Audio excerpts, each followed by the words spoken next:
हवेली की परछाई। कई साल पहले एक छोटे से कस्बे के किनारे पर एक पुरानी हवेली थी। हवेली इतनी जर्जर हो चुकी थी कि लोग दिन में भी उसके पास जाने से डरते थे। गांव वालों का कहना था कि हवेली में रात के समय औरत के रोने की आवाजें आती हैं। रामू, कस्बे का एक नौजवान, बहुत जिज्ञासु था। उसे इन बातों पर यकीन नहीं था। उसने ठान लिया कि वह इस हवेली में जाकर सच्चाई पता लगाएगा। आधी रात को लालटेन हाथ में लिए वह हवेली में दाखिल हुआ। भीतर घना अंधेरा और सीलन थी।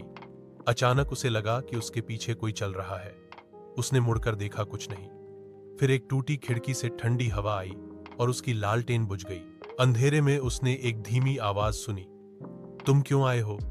यहां से चले जाओ। रामू डरकर कांपने लगा, लेकिन जिज्ञासा उसे रोक रही थी।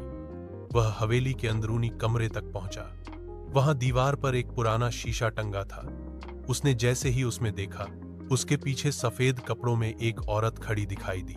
रामू ने हिम्मत करके पलटकर देखा, पीछे कोई नहीं था। लेकिन जब उसने फिर शीशे में झांका तो उस औरत की आंखें लाल हो चुकी थीं और वह धीरे धीरे मुस्कुरा रही थी।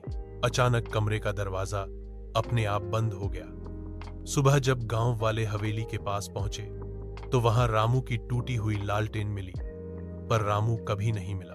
आज भी कहते हैं, अगर कोई उस हवेली के शीशे में देखे तो उसमें रामू की परछाई फंसी हुई दिखाई देती है।